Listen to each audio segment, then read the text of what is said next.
आज तो वीर शासन जयंती है, तो सबसे पहले तो उसके संदर्भ में थोड़ी चर्चा करनी है।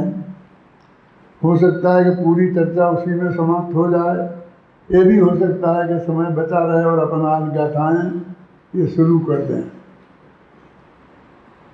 मैं एक प्रश्न आप लोगों के सामने रखना चाहता हूँ कि भगवान महावीर के सबसे पहले शिष्य कौन थे, अथवा गौतम स्वामी के गुरु कौन थे? दो प्रश्न हैं, दो में से आपको एक का उत्तर देना है ना? परीक्षा में आता है ना जैसा, अपने मन में ही उत्तर दे लो और मैं स्वयं ही बताऊंगा इन बातों को, तो उससे फिर अपने उत्तर का मिलान करना। कहानी तो आप सबको अच्छी तरह से मालूम है कि भगवान महावीर को केवल ज्ञान हो गया था तो 66 दिन तक उनकी दिव्य ध्वनि नहीं खिली। समोषण की रचना हो गई थी, इंद्र ने सारी व्यवस्था वहाँ जमा दी थी सब तरीके से, बस भगवान की दिव्य ध्वनि का इंतजार था। 66 दिन बाद रोजाना लोग आते थे, बैठते थे दर्शन करके, और 6 घड़ी टाइम होता है ना, तो 6 घड़ी तक इंतजार करते थे कि भगवान की दिव्य ध्वनि अब खिलेगी अब खिलेगी, और फिर वापस चले जाते थे। फिर दोपहर में आते, फिर शाम को 3 दफे खिलती है ना, तो 66 दिन में 3 का गुना करो, कितना होगा?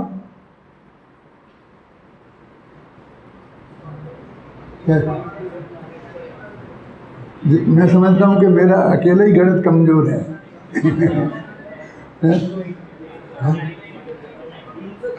तो जितने भी बार हुई, इतने बार वो आए, 6 घंटे बैठे और दिव्य ध्वनि नहीं खिली और वापस चले गए। तो ऐसा नहीं कि फिर दूसरे दिन नहीं आए, ऐसा नहीं कि नहीं खिल रही है तो बीच में उठ के चले गए हैं। इस बात पे मैं आपको ध्यान क्यों दिला रहा हूँ? क्योंकि यदि ऐसा होता तो जिस दिन खिली है उस दिन तो खाली हॉल मिलता, क्योंकि 66 दिन तक मैं सबका धैर्य टूट जाता और शायद कोई भी नहीं रहता। क्यों?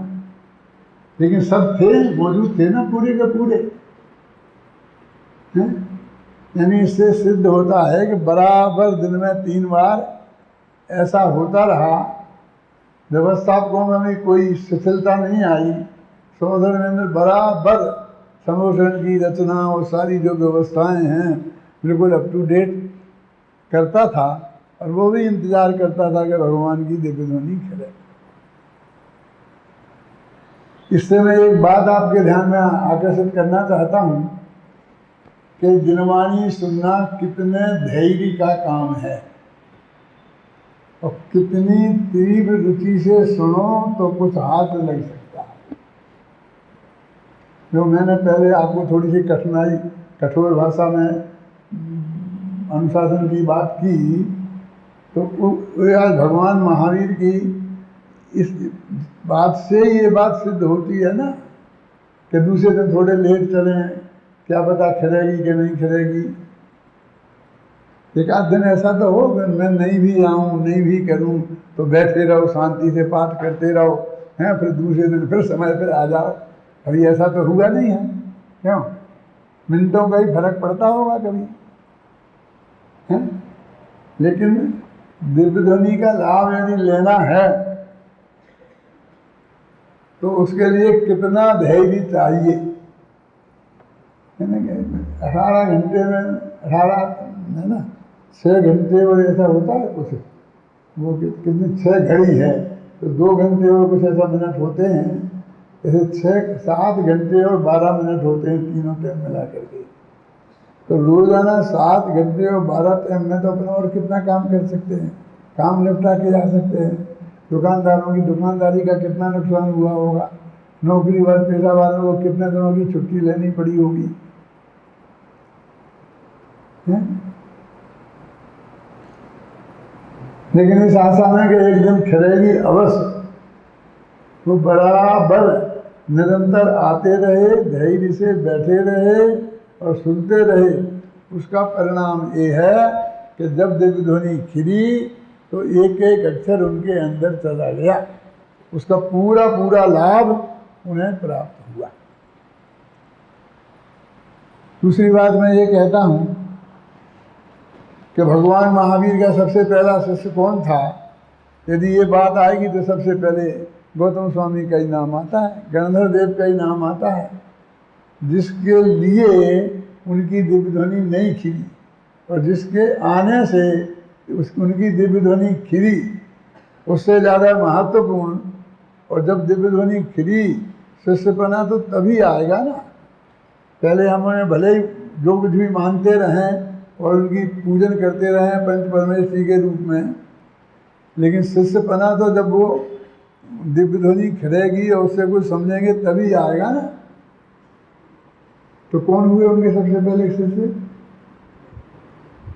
जल्दी मत करो, अपने मन में ही उत्तर दे दो कि गौतम स्वामी। अब मैं कहता हूं कि गौतम स्वामी के गुरु कौन थे? ये प्रश्न तो एक सही है ना लगभग, कि महावीर स्वामी। सारी दुनिया यही कहती है। मेरा सोचना ये है कि जो कहानी हम सुनते हैं कि इंद्र को 66 दिन बाद ये बात ख्याल में आई, पहले भी आ सकती थी, ऐसा प्रश्न धबला में किया गया है और ये जवाब दिया है कि 5 सोमवार नहीं पके थे, काल लब्धि नहीं आई थी, उसके बिना कुछ नहीं हो सकता, और जब समय आ गया तब याद आ गई। और वो उनके पास गए कि उन्हें मालूम पड़ गया कि ये गौतम स्वामी हैं और ये प्रथम शिष्य बनेंगे, ये गंधर्व बनेंगे, तब दिव्य ध्वनि खिलेगी। और वे आए, मानस को देखकर चकित रह गए। वहीं खड़े रहकर उन्होंने वंदना की, स्तुति की, पाठ किया और वहीं उन्होंने दीक्षा ले ली, महावीर धारण कर लिए कैंसलेंस होकर के। वहीं वे आत्मा के ध्यान में बैठ गए और वहीं उनको अवधि ज्ञान, मनोपलय ज्ञान हो गया। ये सब शास्त्र में आता है। तो जिस समय दर्शन की प्राप्ति के लिए गुरु की जरूरत होती है देशनालब्धि के रूप में, महावीर की देशना तो अभी खिली ही नहीं, महावीर के पास तो वे पहुंचे ही नहीं, उनके तो दर्शन हुए ही नहीं और उन्हें समय दर्शन हो गया, है ना। अब समय दर्शन के लिए देव दर्शन आवश्यक है, इस पर भी क्रॉस लग जाता है। उनका उपदेश सुनना आवश्यक है, इस पर भी क्रॉस लग जाता है। और शिष्य करना तो तभी आता था उनका उपदेश सुन के उन्हें कुछ उपलब्ध हो, उन्हें तो सब पहले ही हो गया। उनके दर्शन हुए, उनका प्रवचन हुआ, उसके पहले ही ये सब हो गया। तब बाद में वे अंदर पहुंचे तो उनकी पात्रता के आधार से उपदेश खिला। तो गुरु कैसे कहें महावीर को गौतम स्वामी का, और गौतम स्वामी को उनका शिष्य कैसे कहें? कैसे कहते हैं गुरु शिष्य? ये बात कुछ गंभीरता से विचार करने लायक नहीं है। मैं सिर्फ कोई कहानी सुनाने के लिए आपको यहाँ नहीं बैठा हूँ। कहानी तो आपने सुनी ही होगी, क्योंकि ये वीर शासन जयंती आती है, गांव-गांव में मनाई जाती है, इस पर सभाएँ होती हैं, तो इसकी चर्चा नहीं हो तो कैसे वो वीर शासन जयंती क्या मनाई जाए। तो वो कहानी तो हम जानते ही हैं, लेकिन उस कहानी की गंभीरता पर, उस कहानी के एक एक रोम रोम पर, रग रग पर हमने गंभीरता से विचार नहीं किया। धबला में किया गया था, उनने ऐसा प्रश्न उठाया कि ये काम जब इंद्र कर सकता था क्यों, तो उसकी तो व्यवस्था थी। वो तो पहले दिन से इंतजार कर रहा था, वो तो स्वयं श्रोता बन के बैठा था। जो काम उसने 63 दिन बाद किया, वो काम वो पहले ही दिन क्यों नहीं कर सका? तो इसमें से उन्होंने समझ लो क्रमबद्ध पर्याय निकाली।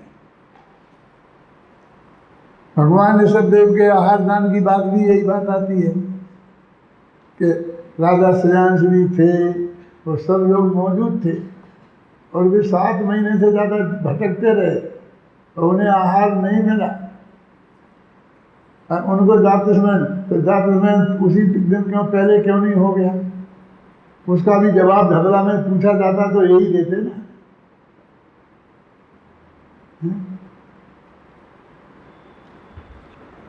माने इससे किस महान सिद्धांत का प्रतिपादन होता है।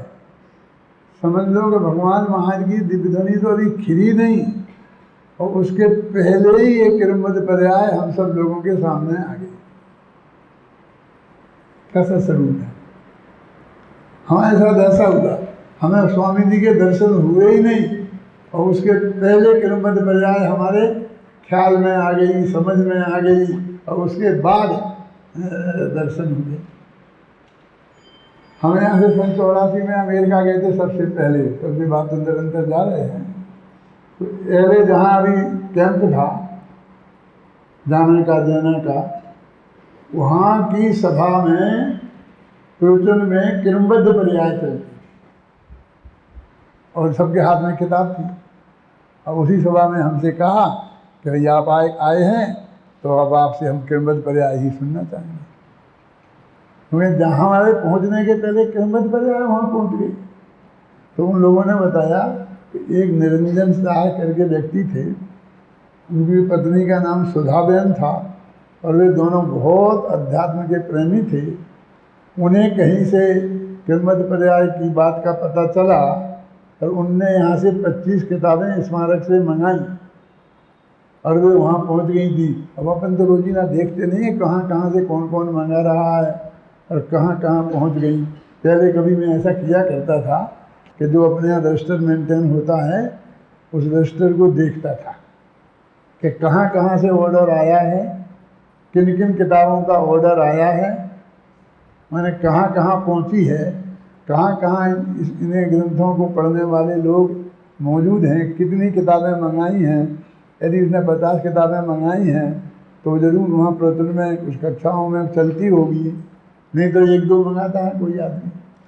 मैं देखने की कोशिश किया करता था और उसके आधार पर भविष्य में किसको कहाँ क्या भेजना वो करता था। मेरे कहने का मतलब अब उतना समय नहीं मिलता है, अब विकल्प भी उधर को नहीं जाता है। तो ये जो घटना है जो घटी, अभी महावीर की दिव्यध्वनि नहीं खिली और उनका महाउपदेश जिसने इस परम सत्य का उद्घाटन, जो आज अपने मिशन का मेन सत्य बना हुआ है, क्यों जो महासत्य बना हुआ है, जो हमारी चर्चा का विषय है, जो हमारे चिंतन का विषय है, जो हमारे समझ लेखन का प्रवचन का सबका जो भी विषय बना हुआ है, वो बात उनकी इस घटना में है। और दूसरे एक शिष्य किसे कहते हैं और गुरु किसे कहते हैं, ये तो इसमें तो कोई शंका कर ही नहीं रहा कि गौतम स्वामी महावीर के शिष्य नहीं थे और महावीर गौतम स्वामी के गुरु नहीं थे। क्यों? तो मैं कभी कभी कहता हूँ कि माने हुए गुरु थे। माने हुए माने अपन लोग में कहते हैं ना वो माना हुआ विद्वान है, माने हुए नहीं। जैसे कि पूज्य गुरुदेव श्री है ना, कोई उनका अपन प्रवचन सुनते हैं, इस लोक में कोई किसी का प्रवचन सुनता है तो उसका गुरु से संबंध नहीं हो जाता। हम किसी मुनिराज का प्रवचन सुने हैं, क्यों? तो हम उनके शिष्य हो जाते हैं, वे हमारे गुरु हो जाते हैं। वे कभी मानते हैं हमारे शिष्य हैं। अरुचिपूर्वक भी तो सुन के आ सकते हैं ना, और रुचिपूर्वक के सुन ले में तो भी कोई यानी गुरु शिष्य का प्रणाम पढ़ने पढ़ाने से होता है, सुनने से नहीं। माने प्रवचन सुन लिया हमने, उससे कोई किसी का शिष्य और कोई किसी का गुरु नहीं हो जाता।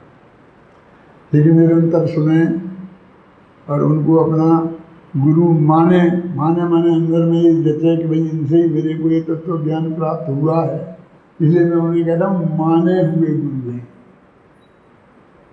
और जिनसे आपने ABCD पढ़ी थी ना, वे माने हुए गुरु नहीं है।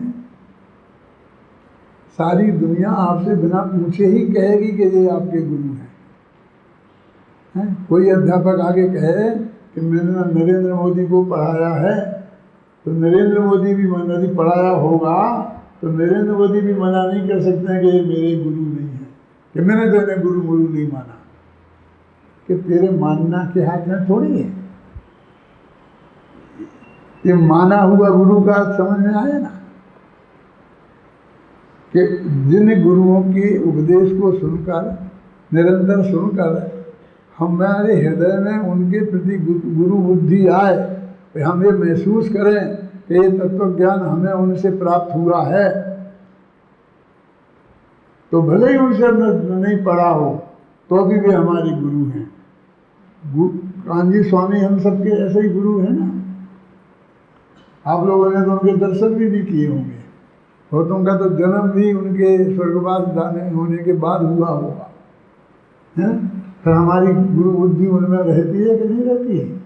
तो ऐसे ही समझ लो गौतम स्वामी के माने हुए गुरु हुए कि जब तक तो उन्हें दर्शन तो हुए नहीं थे, वे तो उनसे बात करने आए थे, उनका प्रवचन सुनने भी नहीं आए थे। भले ही सौधर्म में जानता था वे आएंगे तो प्रवचन होगा, क्योंकि प्रवचन तो हो भी नहीं रहे थे, प्रवचन तो हो ही नहीं रहे थे, उसका तो ये इलाज चल रहा था। मेरे कहने का मतलब काल लब्धि आदि समवाय हो तो देवसना लब्धि की डायरेक्ट उपलब्धि नहीं हो तो जनागम के अध्ययन से भी होती है। और उनको तो उन्होंने तो वहाँ कोई शास्त्र भी नहीं पढ़ा था, शास्त्र थे भी नहीं कि कौन वो जो आए थे ना गौतम स्वामी इंद्रभूति गौतम अपने 500 शिष्यों के साथ, वो कोई ऐसे ही विद्यालय चलाते थे। अपने यहाँ तो 200 विद्यार्थी, उनके यहाँ तो 500 थे,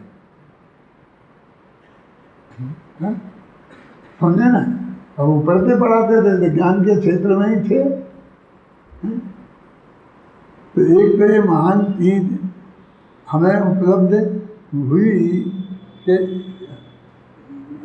हम जिनसे तत्व ज्ञान की प्राप्ति हमें हुई हो और हमारा दिल स्वीकार करे कि सचमुच ये हमारे गुरु हैं, और हम उन्हें गुरु माने, देवसाल गुरु वाले गुरु नहीं, विद्या गुरु।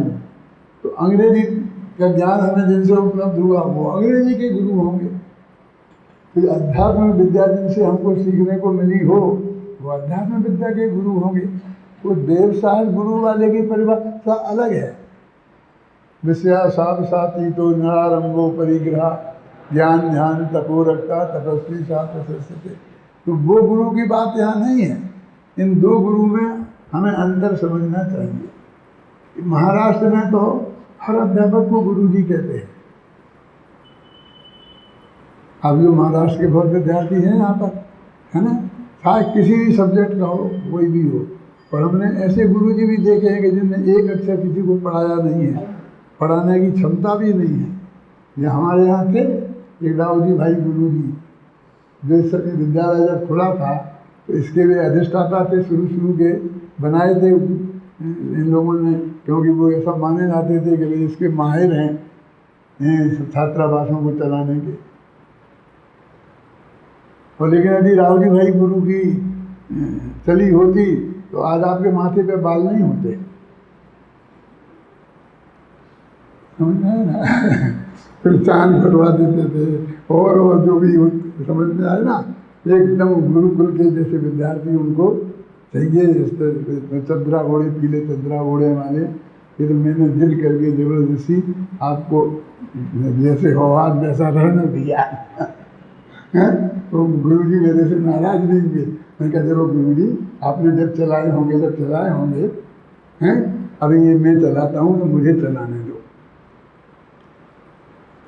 समझ में आया ना। तो ऐसे भी गुरु होते हैं जिन्होंने एक विद्यार्थी को एक अक्षर नहीं पढ़ाया, लेकिन वहाँ गुरु जी कहते हैं, महाराष्ट्र के जो लोग हैं और आप लोग बहुत अच्छी तरह से जानते होंगे कि वहाँ अध्यापक, और जब भी कांजी स्वामी को गुरुदेव कहते थे तो बहुत से लोग इस बात का विरोध करते थे। मैंने उनसे इंटरव्यू भी लिया था और उनसे खुद ही उनके मुँह से कहलवाया था कि मैं देवसार गुरु वाला गुरु नहीं है, लोग मेरे से अध्यात्म विद्या सुनते हैं इसलिए वे गुरुदेव कहते हैं। फिर मैंने उसमें बहुत से तर्क प्रस्तुत किए थे कि महाराष्ट्र में तो हर व्यक्ति जो अध्यापक है वो गुरु कहलाता है, वैसे भी हैं। रविन्द्रनाथ टैगोर को भी गुरुदेव कहते हैं बंगाल में। उनने किसको पढ़ाया? वो सारा देश गुरुदेव क्यों बोलता है ना? अपने गुरु गोपाल दास बरैया थे, उनको भी गुरु गोपाल दास बरैया ऐसा कहते थे। तो गुरु कहने की परंपरा ज्ञान के क्षेत्र में देने के लिए, कोई भी विद्या हो उसके लिए है। तो इसलिए यहाँ जो गुरु की बात चलती है, वहाँ तो वो गुरु देवसार गुरु वाले गुरु हैं जो गौतम स्वामी के संदर्भ में बात है। और यहाँ जो ये बात है तो वो कहते हैं कि नहीं इनको गुरुदेव नहीं कहना चाहिए, ये नहीं कहना चाहिए, ये नहीं कहना चाहिए। तो हम जो कहते हैं उसका ही विरोध होता। आध्यात्मिक नहीं कहना चाहिए। आध्यात्मिक किसे कहते हैं? जितने भी आध्यात्मिक संत हैं ना, उन सबसे जाके पूछ के आना कि आध्यात्मिक किसे कहते हैं। मैंने तो मुरारजी देसाई से कहा था, एक यहाँ आध्यात्मिक सम्मेलन हुआ था, श्वेतांबर समाज ने किया था, जब प्रधानमंत्री मुरारजी देसाई थे और उन्हें बुलाया था, मुझे भी बुलाया था भाग्य से। हम एक साथ स्टेज पर बैठे, फिर साथ चाय नाश्ते को गए थे तो एक साथ गए थे, तो वहाँ भोजन भी एक साथ किया था, तो 2-4 घंटे साथ में रहे। तो आध्यात्मिक तो वो यहाँ वहाँ की दुनिया भर की बातें करते हैं, ये पूजा पाठ करते हैं, ये कहते हैं इनको सबको अध्यात्म कहते हैं और इनको ये आध्यात्मिक कहते हैं। तो मैंने उनसे कहा था कि अध्यात्म शब्द का अर्थ तो सीधा सच्चा ये है, अधि माने जानना और आत्मा माने आत्मा को। तो आत्मा को जानना उसका नाम है अध्यात्म। तो अपने इसमें आत्मा की तो बात ही नहीं हुई, कोई आत्मा की तो बात ही नहीं करता है। क्रिया कांड और जमा समाज की बात, उसकी बात दुनिया भर की बातें होती हैं और आत्मा की तो कोई बात ही नहीं करता। अध्यात्म का क्या अर्थ है, अध्यात्म किसे कहते हैं, ऐसा नहीं जानते हैं और अध्यात्म के गुरु बने हुए हैं। ये जितने भी व्यायाम कराने वाले हैं ना योगा के नाम पर, ये सब अपने को आध्यात्मिक गुरु कहते हैं। सारा देश ही कहता है। वो है ना, क्या नाम, रामदेव वो गुरु बनते बनते सेठ बन गया, उद्योगपति बन गया क्यों? और वो हमारे शैम्पू बना के बाल धोने लग गया।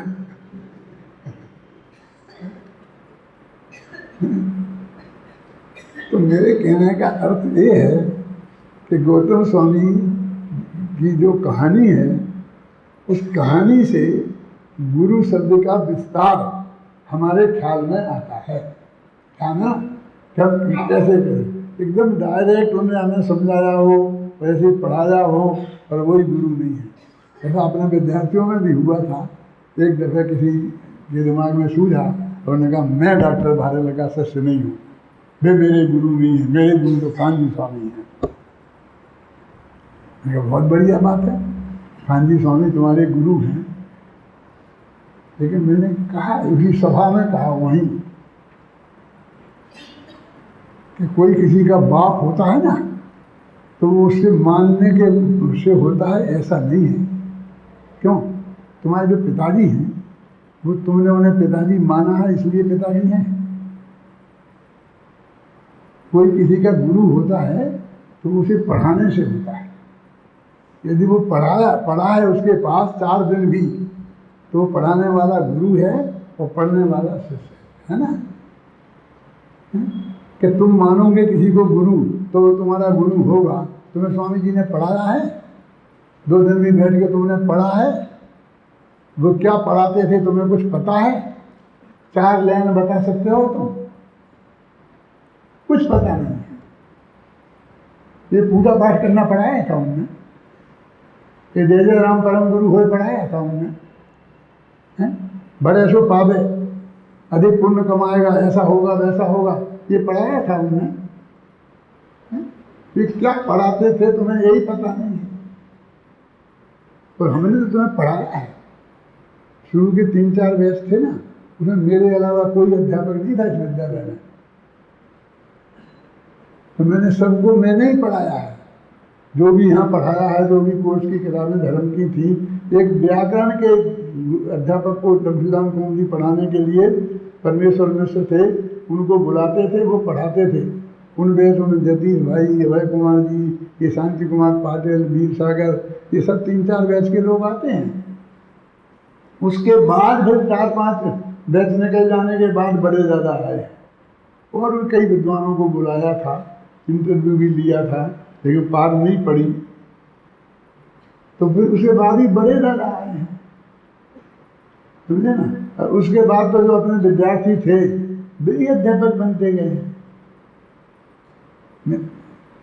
तो समझ लो वो अपने हैं अथवा अपनी परंपरा के लोग हैं जिन्हें पढ़ाया है, वो ये है।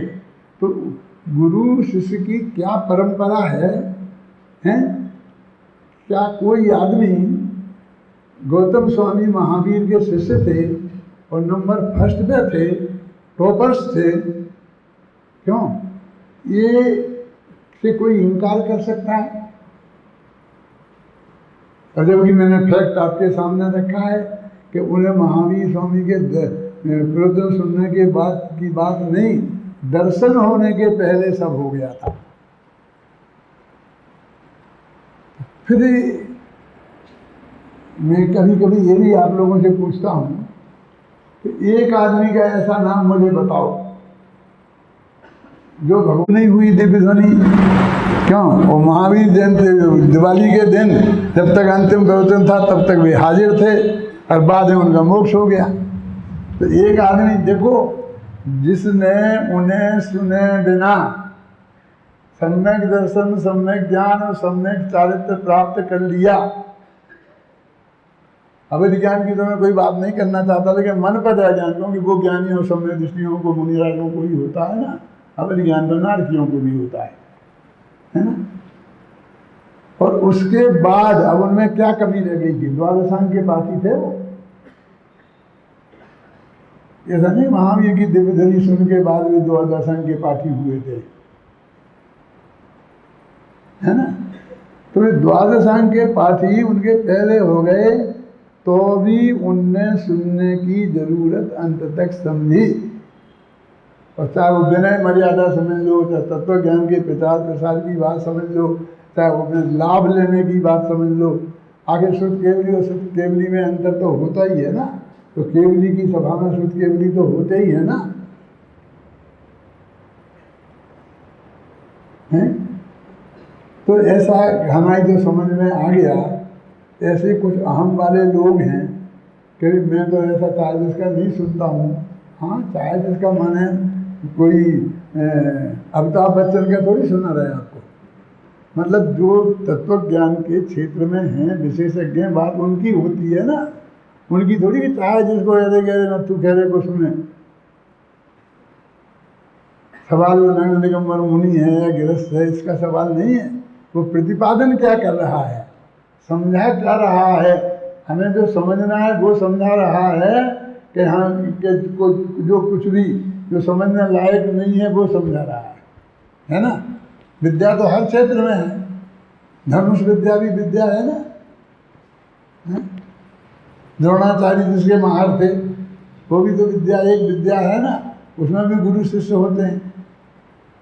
लेकिन यहाँ तो सिर्फ अध्यात्म विद्या की बात है। अध्यात्म विद्या में एक तो वो जो देवसाय गुरु की सीमा में आते हैं, जिन्हें हम गुरु कहते हैं, उसे मालूम अनंत भगवान को भी परम गुरु कहा है। देव और गुरु इन दो में पंच परमेष्ठी बढ़ते हैं। तो अरहंत सिद्ध भगवान है देव, और अनंत आचार्य उपाध्याय और साधु है गुरु। और दूसरी कहो तो अनंत तो सिद्ध हैं देव, और आचार्य उपाध्याय और साधु हैं गुरु। ऐसा भी वर्गीकरण होता है। क्यों? गुरु क्यों कहते हैं उन्हें? क्योंकि वो दिव्य ध्वनि खिड़ती है ना, और उनसे सब लोग सीखते हैं, आते हैं, रोजाना आते हैं। तो जो गुरु परंपरा है, और यदि उनको हम नहीं माने तो फिर अपने यहाँ तो प्रमाणिक केवल ही हैं।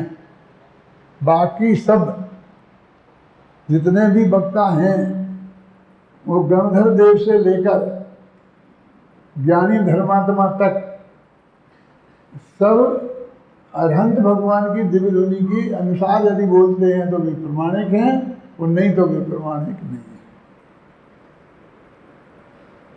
है। आजकल ये बहुत चल गया है। जहाँ तक मैं समझता हूँ अनेकांत ऐसा होना चाहिए, जहाँ तक मैं समझता हूँ कि महावीर ने ये नहीं कहा था, ये कहा था। मैं कहा भाई साहब, जहाँ तक आप समझते हैं वो नहीं हमें समझना है। हम तो जैन दर्शन को समझना चाहते हैं। बिल्कुल। मैंने अनेकांत सात बात पर एक लेख गया जी में पढ़ा था, बिहार यूनिवर्सिटी में। गया जी है, गया जी जानते हैं आप? ये गांव का नाम है।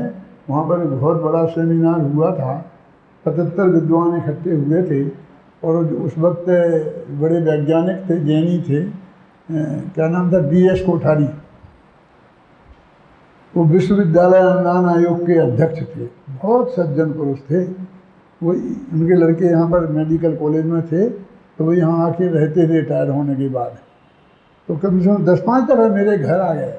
लोग शहर बाहर से ही आ जाते थे और बहुत प्रेम से बात करते थे और मुझे सारी चर्चा करते थे। तो वो उसके अध्यक्ष थे। उस सभा में मैंने अपना लेख पढ़ा, जो अनेकांत शाहबाद आपकी किताब है ना, वही लेख था। तो एक थे नथमल टांटिया, श्वेतांबरों के विद्वान बहुत बड़े माने जाते थे।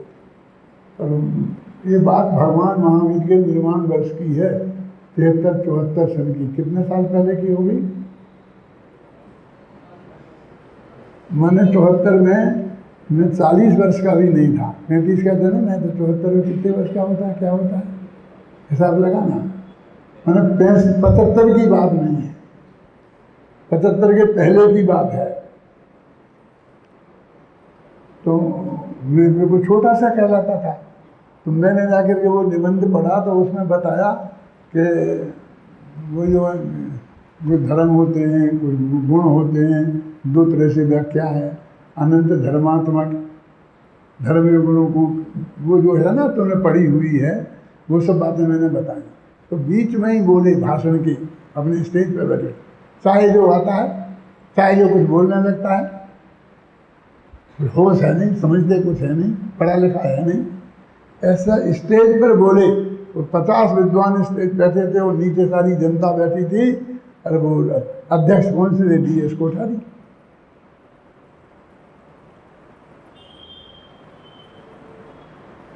मैंने उनसे, कोठारी साहब से कहा, मैं क्या जवाब दूंगा। अब उन्होंने देखा मामला गर्म हो गया, दो ही तरफ से जो हो जाता है ना जनता में। यद्यपि वहाँ मेरे विद्यार्थी तो नहीं थे, लेकिन मेरे भगत तो बहुत थे। 150 आदमी तो मेरे साथ भी गए थे। तो BS कोठारी ने मेरे से कहा, अभी आप शांत रहो, मैं आपको समय दूंगा जवाब देने के लिए, लेकिन दंगे को नहीं होने दो। तो उन्होंने पहले दूसरे विद्वान को बुला के उसका व्याख्यान शुरू करा दिया और उस बात को वहीं खत्म कर दिया। और बाद में 2-3 विद्वानों के भाषण होने के बाद फिर उन्होंने मुझे कहा कि अब डॉक्टर बादल अपनी बात का जवाब दिया। मैंने जवाब दिया। पहले तो मैंने यही कहा कि मैंने तो जो अपना आलेख प्रस्तुत किया है, विद प्रूफ किया है, प्रमाण दिए हैं कि समंतभद्र ये कहते हैं, फला ये कहते हैं, फला ये कहते हैं। और टांटिया जी कहते हैं कि जहाँ तक वो समझते हैं। इसलिए सदन से मेरा निवेदन है कि उनकी बात को इस दृष्टि से देखा जाए कि वो उनकी समझ की बात है, वो जैनियों की बात नहीं है। और मेरी बात जैन धर्म की है, क्योंकि मैंने विद प्रूफ बात पेश की है। और फिर मैंने गुणों में और धर्मों में 5 प्रकार से अंतर बताया कि गुणों की पर्याय होती हैं, धर्मों की पर्याय नहीं होती हैं, धर्मों का प्रतिद्वंदी होता है, गुणों का प्रतिद्वंदी नहीं होता। वो सब बताए, तालियां पे तालियां पिटी। मेरे कहने का अर्थ है कि वो जो आदमी जो बातें इसमें लिखी वो भी नहीं समझता था, वो इतना बड़ा विद्वान जैन दर्शन का था, वहाँ प्रतिष्ठित, और सब लोग उसे मानते थे कि वो किसी भी आदमी को भरी सभा में इस भाषा में टोक सकता था। क्या आपको भी ऐसा बहुत सामना करना पड़ेगा। बहुत तत्व ज्ञान ऐसा है जो आप लोगों ने सीख लिया है, आपको आता है, और समाज के नीचे से ऊपर तक बड़े बड़े लोगों को नहीं आता। किसी का नाम लेने से कोई फायदा नहीं है, लेकिन जो समाज का तो जो है ना, जो स्वरूप है, वो स्वरूप में उसी के आधार पर आपकी बात सच्ची होने पर भी बहुत वाहवा भी हो सकती है और पिटाई भी हो सकती है। ख्याल में है ना? ये सब सोच समझ के सब वितरागी तत्व ज्ञान का प्रचार प्रसार करना है। और भगवान गौतम स्वामी एक वो व्यक्ति थे जो सब कुछ जानते थे जब कुछ नहीं जानते थे। तब आए और उनके मानस स्तंभ को देखकर, और वहीं उनका अपन कहते मान गल गया। काय का मान काय का था कि वहाँ मान से क्या लेना था, कोई बड़े विद्वान थे। दिक्कत तो मिथ्यात्व की थी। हम बाहुबली मान में चढ़ गए, मान में चढ़ गए, काय के मान में चढ़ गए?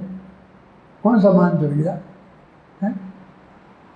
यदि वो सारे समय दृष्टि थे और सच्चे वितरागी मुनिराज थे तो काय का मान था? तीन के सारे का अभाव का मान तो था ही नहीं। वैसे मान कहते हैं, जैसा आप बोलते हैं कि उनका मैं भरत की भूमि पर खड़ा हूँ। अरे ऐसा विकल्प वो कहाँ, वे भी जानते थे कि ये जमीन किसी की नहीं होती है, और दूसरे तो वे तो जीते थे, उन्हें ऐसा विकल्प क्यों होता? टोडरमल जी ने साफ शब्दों में इनकार कर दिया कि जैसे जो विकल्प लिखे हैं प्रथमान योग में, वो ऐसे विकल्प नहीं संभव है। लेकिन कोई ना कोई चारित्र मोहगत कमजोरी थी, दर्शन मोह संबंधी विकल्प नहीं था, अज्ञान नहीं था उनके। उस चारित्र मोह संबंधी और सीधी सच्ची बात क्या थी कि वे लगातार अंतर मुहूर्त तक आत्मा में स्थित नहीं रह पाए। फिर अंतर मुहूर्त के पहले उनका उपयोग अस्थिरता में आ जाता था। अब उसमें हमें और कुछ गलती खोजने की जरूरत क्या है? यहाँ तो उसी वजह से उनको महातपस्वी कहते हैं। बेलें चढ़ गई, छिपकली चढ़ गई, सांप चढ़ गए, बना दिए हमने, उनकी मूर्ति पर चढ़ा दिए सब। बेलें भी चढ़ा दी और सांप बिच्छू भी चढ़ा दी। ऐसी मूर्तियाँ देखी होंगी आपने, बाहुबली में तो नहीं है, लेकिन चंदेरी के मंदिर में एक ऐसी मूर्ति है जिसमें छिपकली चल रही हैं, सांप चल रही हैं बाहुबली के शरीर पर। अब हम समझते हैं अद्भुतपूर्व है, अभूतपूर्व है, और कहीं नहीं है, और कहीं नहीं होना अभूतपूर्व हो जाती है। वो साथ में नरक में जाने वाला शुभम चक्रवर्ती अभूतपूर्व था, क्योंकि ऐसा कोई उदाहरण दूसरी जगह उदाहरण नहीं मिलता है। कोई दूसरा नहीं होना ये कोई बहुत बड़ी क्वालिटी नहीं है। कोई अच्छे क्षेत्र में हो कोई तो उसकी बात है, ऐसा थोड़ी कि किसी भी क्षेत्र में कुछ भी हो। के साथ अब हम होगा टोडरमल जी ने तो इतना लिख दिया कि कोई ना कोई विकल्प रहा होगा। मैं तो कहता हूँ मुझे पता है ना पक्का कि वो उनकी स्थिरता नहीं रह पाई अंतर मुहूर्त तक। बस कहता हूँ सिर्फ इतनी सी तो बात है। बोलो तो मुझे अटपट ही लगती है क्या? आगम के अनुसार नहीं लगती है क्या? यही हुआ ना, भरत चक्रवर्ती को हो गया तो लगातार अंतर मुहूर्त तक उनका उपयोग स्थिर रह गया। इतनी सी बात है। आदिनाथ 1000 वर्ष लग गए, क्यों? तो क्या कहेंगे, क्या कमजोरी थी उनकी? उनको भी उपयोग स्थिर नहीं रह पाया। बस इतना सा न्याय है कहीं भी कितनी को भी। अब चाहो तो ऐसा भी कह सकते हो महान है कौन? भरत चक्रवर्ती अंतर मुहूर्त में एकदम बैठे तो कपड़े रोटी खा के गए थे, उपवास करने का तो सवाल ही नहीं है। और दीक्षा ले ली, केस लॉन्च किए, ध्यान में बैठ गए, अभी पेट में आमस से नहीं था भोजन आगे भी बढ़ा था। आप समझते हो ना, स्टमक आमस है और केवल ज्ञान हो गया। उसने ये नहीं कहा कि भोजन को आगे पास हो जाने दो इतने महान। कल ही बात हो रही थी, किससे हो रही थी मेरी, तो मैंने समझा कि नहीं ये इतने महान नहीं है, आदिनाथ महान है। क्यों? उन्हें 1000 वर्ष लग गए। अरे 1000 वर्ष नहीं, 1000 वर्ष पहले चौथे गुण स्थान से छठवें सातवें में आ गए, तो और ये चौथे में बने रहे। बोलो तो फायदा किस पर ज़्यादा होगा? कम से कम 1000 वर्ष पहले से केवल ज्ञान करके अनंत सुख नहीं पाया, तो अतीन्द्रिय सुख जो उनके ज़्यादा होता ना मुनिराजों के। जब भी 1 वर्ष तक खाना नहीं मिला, तब भी वो तुम्हारा असंख्य गुण में जरा होती ना, सम्य दृष्टि सावक वृद्धानंद वियोजक, जो भी छठवें सातवें गुण स्थान का नंबर आता है, उसमें इतनी असंख्य गुणा निर्जरा हो रही थी ना, और आनंद की वृद्धि हो रही थी ना। कितने सुखी थे। तुम्हें 2 रोटियों वाला सुख दिखता है, रोटियों का नहीं मिली तो सारे दुखी हो गए। क्यों? वे कितने सुखी थे। तो उतने सुखी भरत चक्रवर्ती अंतिम समय तक, समझ लो यदि 1-2 साल पहले से दीक्षा ले लेते तो वे कोई खराब थोड़ी हो जाते। छठवें सातवें गुण स्थान का आनंद तो वो लेते ही ना जो उसमें होता है। तो एक एंगल देखने का ये भी है, एक एंगल वो भी है कि उनने, लेकिन वो बात तो पक्की है कि अंतर मुहूर्त तक जब तक आत्मा में लीन लगातार नहीं होंगे, तो केवल फिर अनंत काल तक वो लीन ही हैं। अंतर मुहूर्त में इतना मजबूत जोड़ लग जाता है कि वो अनंत काल तक टूटता ही नहीं है। जैसे ये लगाते हैं आपस में जोड़ते हैं लोहे को, कई चीज़ों को, और आजकल तो मसाले भी आते हैं कि मूल चीज़ टूट जाए, लेकिन वो जोड़ नहीं टूटेगा। पिज्जा बनाते हैं ना, तो वो जोड़ ऐसा लगता है कि वो जोड़ नहीं टूटेगा। तो उपयोग में लगातार यदि डॉक्टर लोग जो हड्डी का इलाज करते हैं, ये क्या करते हैं मालूम? कुछ नहीं करते। वो हड्डी जहाँ से टूटी है उसको उठा के वैसी की वैसी वहीं जोड़ देते। जैसे जोड़ तो क्या देते हैं, ऐसी लगा देते हैं बस, और पट्टी बांध देते हैं, पट्टा बांध देते हैं, लेटे रहो, हिलना मत। तो हड्डी अपने आप जुड़ती है, उसमें से ऐसा केमिकल निकलता है कि वो बीच में जोड़ देता है।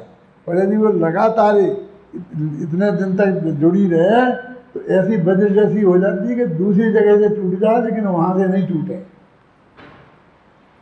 ऐसा ही उपयोग उनने अंदर में जोड़ा और वो अंतर मुहूर्त तक जुड़ा रहा, तो ऐसा जुड़ जाता है कि अनंत काल तक नहीं टूटता है, आता नहीं है। तो आप क्यों कहते हो अंतर मुहूर्त में केवल ज्ञान? तो बाद में क्या होगा? आत्मा में तो रहे ना, रही है अनंतानंत काल यथा तथा से पढ़ रही। तो गौतम स्वामी का जो अपने शास्त्रों में स्वरूप है, उसके हिसाब से हमको ये मानना चाहिए ना। ये जो बात हमने बहुत पढ़ लिया, बहुत जान लिया, ये भी गौतम स्वामी सब जानते थे, फिर भी उन्होंने आदि से अंत तक इस बात को भी किया। भगवान महावीर की दिव्य ध्वनि खिलती रही, और फिर उसके बाद गौतम स्वामी जब महावीर का स्वरूप मोक्ष हो गया, तो वे श्वेतांबर में ऐसा कहते हैं कि उनको जो केवल ज्ञान हुआ है वो गुणावा में हुआ। भगवान महावीर का जो मोक्ष हुआ है वो पावापुर में हुआ है। सुन जानते हैं आप? और पावापुर से गुणावा 1 घंटे का रास्ता है। आपने बाई कार माना होगा 20-25 किलोमीटर, 30 किलोमीटर होगा, था ज़्यादा दूर नहीं है। तो वो क्या कहते हैं कि भगवान महावीर ने सोचा कि गौतम मेरे से बहुत प्यार करता बीत रखता कि तो कोई बात ही नहीं करता है बहुत प्यार करता है, तो मेरे मोक्ष जाने को, माने मेरे मृत्यु को ये बर्दाश्त नहीं कर पाएगा। कहीं इसका हार्ट फेल हो गया तो इसलिए इसको दूर भेज दो। तो भगवान महावीर ने बुद्धिपूर्वक वहाँ अपने पास से गुणावा भेज दिया था। इसलिए वे गुणावा में थे, क्योंकि उनको ये अनुचित लगता है कि महावीर लोग जाने वाले थे, पता चल गया था, योग निरोध हो गया था, तो गौतम स्वामी उनके प्रमुख शिष्य थे, तो वहाँ रहना चाहिए था। क्यों ऐसा मानते हैं ना लोग? यदि मैं मरने लगूँ तो जो मेरा अच्छा प्रिय शिष्य हो वो तो चाहेगा कि उसको मेरे पास रहना चाहिए। अब मैं कहता हूँ मैं किसी को नहीं रहने दूँगा। क्यों? तो लोगों की सोच में रहना चाहिए। तो वो क्यों नहीं थे, ये प्रश्न उठाते हैं उनके यहाँ। तो उसका उत्तर ये देते हैं कि महावीर ने ऐसा उनको भेज दिया था। मैं कहता हूँ ये महावीर के साथ में गौतम स्वामी का भी अपमान है। वो तो वीतरागी संत थे, वो तो ब्राह्मण थे, वो तो 30 साल से लगातार उनकी दिग्गज सुन रहे थे। उनको इतना मोह होगा, इतना राग होगा? ये तो न दर्शन मोह है, न चारित्र मोह है, कुछ नहीं है। मैं तो कहता हूँ उनको रंच मात्र दुख नहीं होगा, क्योंकि ये तो वेदना जन्य आर्त ध्यान है। शांति जी कभी सोचा है कि दुख होना ये तो आर्त ध्यान है? जो मैंने बोला था ना, कि तुम मांग लो कहाँ जाना है, लेकिन ये निदान नाम का आर्त ध्यान है, पर ये वेदना जन्य इष्ट देव का आर्त ध्यान है। ये नहीं आर्त ध्यान नहीं था उनको, तो शायद अपने आत्म साधना में चल गए थे। और फिर वो कहते हैं फिर वहाँ जरूरत उपदेश नहीं हो रहा था, जब बंदी हो गया था घोषणा पूर्वक, तो फिर वहाँ रहने की जरूरत नहीं थी। फिर तो कोई भी साधक कहीं भी रहे शांति से। इसलिए ये कह रहे कि वहाँ क्यों नहीं थे, ये कोई सवाल खड़ा नहीं होता है। ऐसा उनको कोई मोह नहीं होता है। एक गुरु के पास शिष्य को रहना चाहिए, वो होना चाहिए, वो होना चाहिए, ये कुछ नहीं है। तो और यदि तुमको रहना भी चाहिए था तो कौन सी बड़ी बात है? कितना बड़ा होता है समोसा? महावीर का कितना था? जो भी जितना योजन था वो उस सीमा में गुणावा भी आ जाता होगा। अब गणित से लगा लेना तुम, तो समझ लो समोसा में ही थे, माने उसी एरिया में थे। कोई दूर नहीं थे, ये कोई विकल्प की बात नहीं है। असली बात तो ये है कि अभी तक 7-7 घंटे जो वहाँ बैठते थे तो उनका उपयोग बहुत कुछ परिलक्षी रहता था। अंतर्मुहूर्त में तो आत्मा में जाते ही होंगे, नहीं तो वे सच्चे मुनि नहीं रहते। शांति जी हैं, जाते ही होंगे, लेकिन उपयोग बहिर्लक्षी था, इसलिए वो अंतर्मुहूर्त लगातार अपने में नहीं रह पाए। और अब वो खत्म हो गया था, अब तो 24 घंटा वो फ्री थे।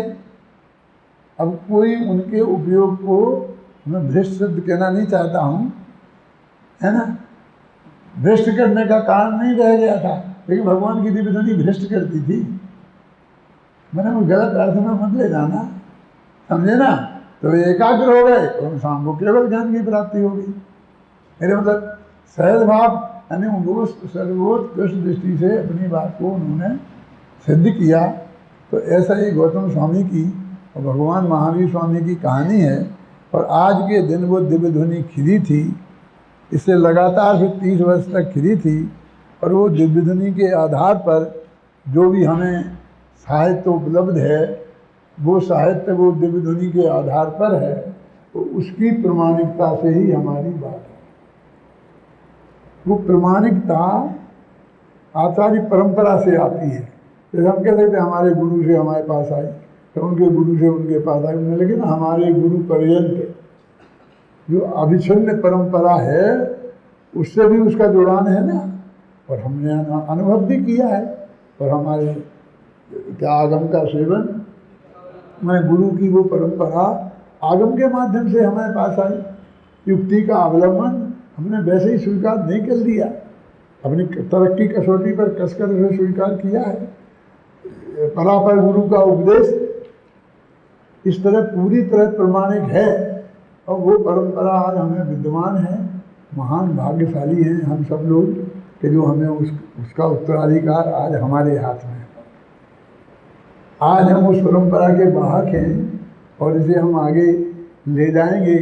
कहाँ तक ले जाएंगे, पंचम काल के अंत तक मैं नहीं कहना चाहता हूँ, क्योंकि ये बात मैं कल से शायद कल या परसों भी बता चुका हूँ ना, हैं कि हम इसी भव तक थोड़ी करेंगे। हम तो अगले भव में जहाँ भी जाएंगे वहाँ भी करेंगे, और यहाँ तुम लोग करोगे। यहाँ शरीर की पीढ़ी करेगी, इसलिए यहाँ भी रहेगी पंचम काल के अंत तक, जब तक भी आपको रखने की बात करते हो, और सारे दुनिया में भी रहेगी। हम तो जहाँ रहेंगे, हम मैं क्या बोलता हूँ अपने बच्चों को, तुमको लोगों को, रेल के डब्बे में बैठे हो और जिस कूपे में तुम बैठे हो, तो वहाँ तुम्हारी गंध ऐसी फैलनी चाहिए कि कोई यहाँ संत बैठा है। आपके आचरण से ये नहीं कि कोई चदरा ओढ़ लेना, वो पीला हरा लाल पीला, आजकल वैसे भी उससे भी एकदम सब लोग संत मान लेते हैं, है ना, तो मजाक भी खूब उड़ाते हैं।